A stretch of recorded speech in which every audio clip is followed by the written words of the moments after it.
So రాజధాని ఢిల్లీలో కలకలం రేగినట్టు తెలుస్తుంది. సో నేపథ్యంలో హై సెక్యూరిటీ, భారీ భద్రత ఉండే పార్లమెంట్ దగ్గర అయితే భద్రతా వైఫల్యం అయితే కలిగినట్టు తెలుస్తుంది. సో ఈ నేపథ్యంలో ఒక వ్యక్తి పార్లమెంట్ గోడ దూకి సభలోకి ప్రవేశించాడు. సో ఈ నేపథ్యంలో పోలీసులు కూడా అతను అదుపులోకి తీసుకున్నట్టు తెలుస్తుంది. సో ఈ క్రమంలో రామ అనే వ్యక్తిగా అయితే పోలీసులు అయితే గుర్తించారు. అంటే తన మానసిక పరిస్థితి బాగలేదంటూ కూడా వాళ్ళు చెప్పడం జరిగింది. సో ఈ నేపథ్యంలో అంటే శీతాకాల సమావేశాలు ముగిసిన మరుసటి రోజు ఇలాంటి సంఘటన జరగడం సంచలనంగా మారిందని చెప్పొచ్చు. అలాంటిది జూలై 21న శీతాకాల సమావేశాలు అయితే ప్రారంభమయ్యాయి. సో సుమారు ఒక నెల తర్వాత శీతాకాల సమావేశాలు ముగిసిన తర్వాత ఇలాంటి సంఘటన చోటు చేసుకోవడం నిజంగానే సంచలనంగా మారిందని చెప్పొచ్చు. అంటే పార్లమెంట్ లో సంబంధించి అంతకు ముందు కూడా ఎన్నో ఇన్సిడెంట్స్ జరిగాయి. అలాంటిది 2001 లో ఎంత పెద్ద ఇన్సిడెంట్ జరిగిందో మన అందరికీ తెలిసిందే. సో మొన్న ఆగస్టు చూసుకుంటే గనక ఒక మనీష్ అనే వ్యక్తి, ఉత్తరప్రదేశ్ కు చెందిన మనీష్ అనే వ్యక్తి కూడా పార్లమెంట్ లోకి ప్రవేశించడం అండ్ అలాగే అక్కడ వాళ్ళని పోలీసులు కూడా అదుపులోకి తీసుకున్నట్టు తెలుస్తుంది. సో అంటే మనీష్ అనే వ్యక్తి అంతకుముందు ఆగస్టులో చూసుకుంటే గనక పార్లమెంట్ లో ప్రవేశించడం కూడా అప్పుడు కూడా ఒక సంచలనంగా మారిందని చెప్పొచ్చు. సో అతని దగ్గర ఎలాంటి కీలకమైన వస్తువులు కానివ్వండి, ఎలాంటి ఆయుధాలు కూడా దొరకలేదు. కాకపోతే అప్పటి నుంచి అంటే ఎప్పుడైతే 2001 లో ఆ ఇన్సిడెంట్ జరిగిందో పార్లమెంట్ కి సంబంధించి అప్పటి నుంచి కూడా ఒక సెక్యూరిటీ పరంగా కట్టుదిట్టమైన చేశారు. అండ్ అలాంటిది 2023లో కూడా మళ్ళీ ఇన్సిడెంట్ అయితే రిపీట్ అయిందని చెప్పొచ్చు. అంటే సుమారు 22 ఏళ్ల తర్వాత డిసెంబర్ 13న ఇన్సిడెంట్ అయితే చోటు చేసుకుంది. అంటే పార్లమెంట్ గ్యాలరీ వద్ద ఇద్దరు యువకులు అక్కడ పార్లమెంట్ లోకి ప్రవేశించాను. అలాగే రంగులు చిమ్మడం కానివ్వండి, ఇలాంటి చేయడం అండ్ అలాగే లోపల పక్కన పెడితే బయట కూడా ఇద్దరు యువకులు ఇలాంటివి క్రియేట్ చేయడం నిజంగానే సంచలనంగా మారిందని చెప్పొచ్చు. అప్పటి నుంచి పార్లమెంట్ అంటే ఎంతో మంది లీడర్స్, పొలిటికల్ లీడర్స్ కానివ్వండి, వివిఐపీస్ వస్తున్న పార్లమెంట్ దగ్గర హై సెక్యూరిటీ పరంగా అప్పటి నుంచి అయితే కట్టుదిట్టం చేసినట్టు తెలుస్తుంది. సో ఎలాంటి చర్యలు తీసుకున్నా, ఎంత భారీ సెక్యూరిటీ ఉన్నా కూడా ఇలాంటి సంఘటనలు చోటు చేసుకోవడం నిజంగానే ఒక సంచలనంగా మారిందని చెప్పొచ్చు. సో అంటే సీక్వెన్స్ గా అంటే అంతకుముందు ఆగస్టు చూసుకుంటే కనుక ఇలాంటి ఇన్సిడెంట్ జరగడం అండ్ అలాంటిది ఇప్పుడు చూసుకుంటే కనుక ఇలాంటి ఇన్సిడెంట్ జరగడము నిజంగానే ఒక తీవ్ర కలకరంగా మారిందని చెప్పొచ్చు. సో మరి ఈ నేపథ్యంలో అక్కడ పోలీసులు కూడా కట్టుదిట్టమైన చర్యలు తీసుకోవాలంటూ కూడా వాళ్ళు చెప్తున్న సంగతి. సో మరి ఎవరైతే రామ అనే వ్యక్తిని ఇప్పుడు అదుపులోకి తీసుకున్నారో అతన్ని కూడా పోలీసులు అయితే ప్రశ్నిస్తున్నట్టు తెలుస్తుంది. సో నేపథ్యంలో అసలు పార్లమెంట్ భవనం గోడ దూకి అసలు ఏం జరిగిందో ఆ డీటెయిల్స్ ఏంటో ఒకసారి పూర్తి స్థాయిలో విశ్లేషించుకుందాం. పార్లమెంట్ వద్ద భద్రతా ఉల్లంఘన, గోడ దూకి లోపలికి వెళ్లిన చొరబాటుదారుడు. అలాంటిది దేశ రాజధాని ఢిల్లీ పార్లమెంట్ భవనం వద్ద భద్రతా పరమైన ఉల్లంఘన చోటు చేసుకుంది.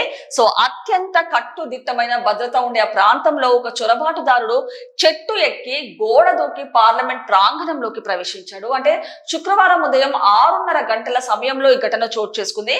సో రైలు భవన్ వైపు నుంచి గోడ దూకి కొత్త పార్లమెంట్ భవనానికి చెందిన గరుడ గేట్ వద్ద చేరుకున్నాడని అధికారులు తెలిపారు. అయితే ఆ చొరబాటుదారుని భద్రతా సిబ్బంది అదుపులోకి తీసుకున్నారు. సో ప్రస్తుతం అతన్ని విచారిస్తున్నారు. పార్లమెంట్ వర్షాకాల సమావేశాలు ముగిసిన మరుసటి రోజే ఈ ఘటన చోటు చేసుకోవడం గమనార్హం. జూలై 21న ఈ సమావేశాలు ప్రారంభమయ్యాయి. సో అలాంటిది అంటే హై సెక్యూరిటీ ఉంటుందని చెప్పొచ్చు పార్లమెంట్ లో. అంటే అలాంటిది ఇప్పుడు దేశ రాజధాని ఢిల్లీలో చూసుకుంటే గనక ఒక తీవ్రమైన కలకలం రేగిందని చెప్పొచ్చు. అంటే అంత భారీ భద్రత, అంత హై సెక్యూరిటీ ఉంటున్న పార్లమెంట్ దగ్గర ఒక ఆగంతకుడు ఆ పార్లమెంట్ గోడ దూకి లోపలికి వెళ్ళడానికి ప్రవేశించడం నిజంగానే సంచలనంగా మారిందని చెప్పొచ్చు. అలాంటిది ఇవాళ ఉదయం 6:30 గంటలకు ఈ ఘటన చోటు చేసుకుంది.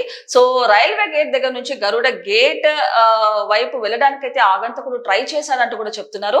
సో ఈ నేపథ్యంలో ఆగంతకుడిని కూడా పోలీసులు అయితే అదుపులోకి తీసుకున్నట్టు తెలుస్తుంది. సో ఇప్పుడు చూసుకుంటే కనుక సీక్వెన్స్ గా అంటే లైన్ గా ఏవైతే పార్లమెంట్ లో ఎవరైతే గోడ దూకి లోపలికి రావడానికి కూడా ఇన్సిడెంట్స్ అయితే ఇప్పుడు సంచలనంగా మారిందని చెప్పొచ్చు. సో నెక్స్ట్ చూసుకుంటే కనుక 2023 పార్లమెంట్ శీతాకాల సమావేశాలు లోక్సభలోకి ఇద్దరు దుండగులు దూసుకొచ్చిన విషయం తెలిసిందే.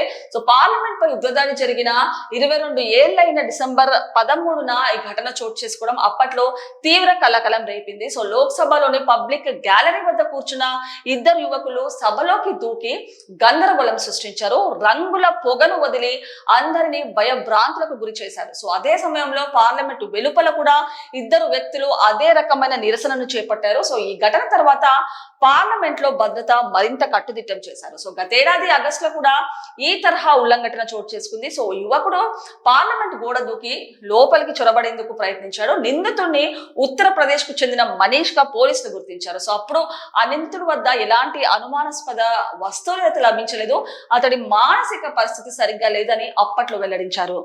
అలాంటిది 2023 శీతాకాల సమావేశాల అప్పుడు కూడా ఇలాంటి ఘటన చోటు చేసుకుంది. అంటే సుమారు 22 ఏళ్ల తర్వాత డిసెంబర్ 13 అయితే ఘటన చోటు చేసుకుందని చెప్పొచ్చు. సో పార్లమెంట్ గ్యాలరీ వద్ద ఉన్న ఇద్దరు యువకులు ఎప్పుడు సమావేశంలో లోపలికి చొరబడి అండ్ అలాగే రంగుల పొగలను వదలడం నిజంగానే సంచలనంగా మారిందని చెప్పొచ్చు. అంటే లోపల చూసుకుంటే ఇద్దరు వ్యక్తులు అలా చేయడం అండ్ అలాగే బయట కూడా అంటే పార్లమెంట్ వెలుపల కూడా ఇద్దరు వ్యక్తులు ఉండడము లేకపోతే సంచలనం రేపడం ఒక కలకలంగా మారిందని చెప్పొచ్చు. ఈ నేపథ్యంలో వరుస ఘటనలు ఇలా చోటు చేసుకోవడం నిజంగానే ఒక సంచలనంగా మారింది. అలాంటిది అంటే శీతాకాల సమావేశాలు ముగిసిన తర్వాత రోజే ఈ ఘటన చోటు చేసుకుంది. సో జూలై 21న శీతాకాల సమావేశాలతో ప్రారంభమయ్యాయని చెప్పొచ్చు. అలాంటిది నిన్నటితో ముగిసింది. సో ఇవాళ ఘటన అంటే 6:30 ప్రాంతంలో అయితే చోటు చేసుకుంది. సో ఆగస్ట్ లో కూడా మనీష్ అనే వ్యక్తి పార్లమెంట్ గోడ దూకి లోపలికి రావడానికి ప్రయత్నించాడు. సో అతను కూడా ఉత్తరప్రదేశ్ కు చెందిన వ్యక్తి అని చెప్పొచ్చు. సో అప్పుడు కూడా అతని వద్ద ఎలాంటి ఆయుధాలు కానివ్వండి అనుమానాస్పదంగా ఎలాంటి వస్తువులు అయితే దొరకలేదు. సో అప్పుడు కూడా చూసుకుంటే కనుక పోలీసులు అంటే అతను మానసిక స్థితి బాగలేదంటూ కూడా నిర్ధారణ చేసినట్టు తెలుస్తుంది. సో నెక్స్ట్ మరి ఇప్పుడు చూసుకుంటే కనుక తాజా ఘటనలో పేర్కొన్న నిందితుడిది ఉత్తరప్రదేశ్. సో అతడి పేరు రామ అని అధికారులు వెల్లడించారు. 20 ఏళ్ల వ్యక్తి మానసిక పరిస్థితి బాగలేదని ప్రాథమికంగా భావిస్తున్నారు. అయితే అతడు ఏ ఉద్దేశంతో ఇలాంటి చర్యకు పాల్పడ్డాడో తెలుసుకునేందుకు ఐబీ ఢిల్లీ పోలీసులకు చెందిన ప్రత్యేక విభాగం అతన్ని ప్రశ్నిస్తుంది. అంటే ఇప్పుడు ఎవరైతే ఆ వ్యక్తి లోపలికి రావడానికి ప్రవేశించాడో ట్రై చేశాడో అతని పేరు వచ్చేసి రామ అన్నట్టు కూడా పోలీసులు అయితే నిర్ధారించినట్టు తెలుస్తుంది. సో అతనిది కూడా ఉత్తరప్రదేశ్ అంటే గతంలో కూడా ఎవరైతే వ్యక్తి వచ్చాడో మనీష్ అతనిది కూడా ఉత్తరప్రదేశ్ అని తెలుస్తుంది. సో నేపథ్యంలో వరుస సంఘటనలు అయితే కలకలంగా మారిందని చెప్పొచ్చు. అంటే ఎంతో హై సెక్యూరిటీ అంటే వేరే ప్రదేశాలు పక్కన పెడితే పబ్లిక్ ప్లేసెస్ పక్కన పెడితే పార్లమెంట్ లో హై సెక్యూరిటీ భారీ భద్రత ఉంటుందని చెప్పొచ్చు. ఎంతో వివిఐపీస్ కానివ్వండి పొలిటికల్ లీడర్స్ వస్తూ ఉంటారు. అలాంటిది అట్లాంటి ప్లేస్ లో ఎంతో హై సెక్యూరిటీ ఉన్న ప్లేస్ లో ఇట్లాంటి సంఘటనలు చోటు చేసుకోవడం నిజంగానే సెక్యూరిటీ పరంగా సెక్యూరిటీ ఫెయిల్ అయిందా అంటూ కూడా ఆరోపణలు అయితే వినిపిస్తున్నాయి. అంటే నిన్న చూసుకుంటే కనుక అలాంటిగా 2 days బిఫోర్ చూసుకుంటే కనుక ఢిల్లీ సీఎం రేఖా గుప్తా మీద కూడా పబ్లిక్ గానే ఇలాంటి అటాక్ అంటే ఒక వ్యక్తి అటాక్ చేయడానికి ట్రై చేస్తారని చెప్పొచ్చు. అంటే ఇలాంటి ఎన్నో సంఘటనలు ఇప్పుడు హై సెక్యూరిటీ మధ్యలో కూడా ఇలాంటివి చోటు చేసుకున్నారని చెప్పొచ్చు. అంటే దీనికి సంబంధించి ఏంటి అసలు భద్రతా కారణమా లేకపోతే భద్రతా వైఫల్యమా అంటూ కూడా చెప్తున్నారు.